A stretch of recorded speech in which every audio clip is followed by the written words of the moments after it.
El taller que estem donant ací a l'Escola d'Adults d'Alboraya és un taller al voltant del que seria l'escriptura de text i la confecció de collage, és a dir, com treballar en el text, en la paraula i en la imatge. I el que estem fent és un poquet que vagin soltant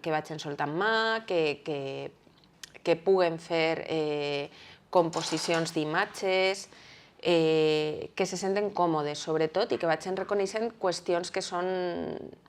molt simples, però alhora molt aclaridores del que seria un relat d'autoficció, col·locant-se a elles mateixes com a protagonistes.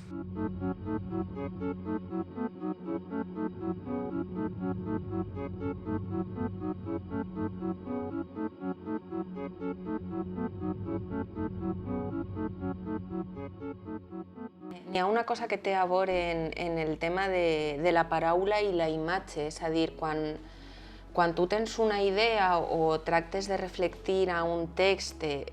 una idea, és com que finalment sempre queda molt encorsetat, no? O sigui, és molt complicat traslladar les imatges que tu tens al cap a una fulla de paper. I em semblava que la capacitat que té el treball del collage de construir universos fantàstics,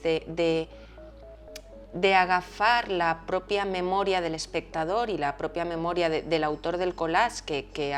treballa en materials que són reconeixibles per al gran públic, com quadres, obres d'art, i després els descompon i els barreja i els afusella d'alguna manera i canvia la visió històrica d'aquest tot,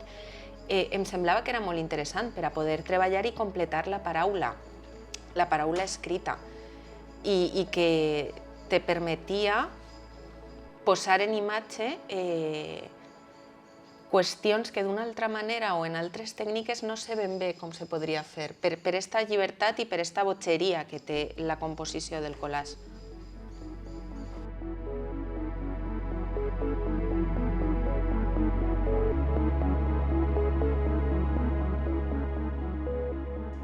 Es muy curioso a la hora de afrontar un taller de collage porque al fin y al cabo, si nos ponemos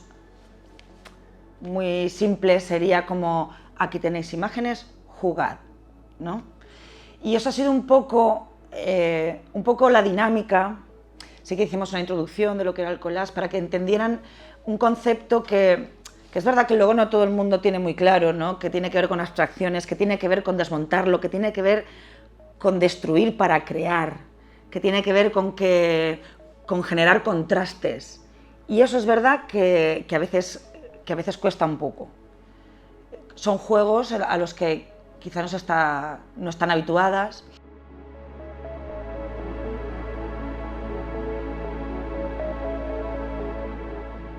En un principi no ens plantejaven que foren persones majors, sí ens plantejaven i ens interessava molt que foren dones. Buscaven grups de dones perquè és de veres que nosaltres, jo a la part textual, treballo sobretot l'autoficció i és de veres que dins d'aquest camp de l'autoficció ha estat sempre com molt arrelat a la figura de la dona, per aquesta cosa de la reconstrucció de la memòria personal pròpia de les dones, que mai se conta. Aleshores sí que estaven molt interessades en treballar amb dones. És cert que aquest taller tenia un altre tema, perquè nosaltres volíem treballar el tema del desig i la dona, i a l'arribar ací a Alboraya a mi ens va demanar si per favor podien adaptar-ho a un lema concret de la ciutat d'Alboraya que estava funcionant aquest any, i vam pensar que sí. Clar, quan descobrim el grup i quan treballem en elles en una primera sessió sí que anem adaptant, però no pel fet que siguin dones majors o persones majors, sinó perquè crec que és el que fas sempre que treballes amb gent. O sigui, mires a veure quines necessitats tenen, quines capacitats tenen, què els sabellis fer i vas adaptant també per a donar-li, per a fer un regal al final. Jo crec que treballar amb la gent és fer un regal i es tracta que al final d'ací se'n vagin estimant un poquet més el teatre i no a l'inrevés.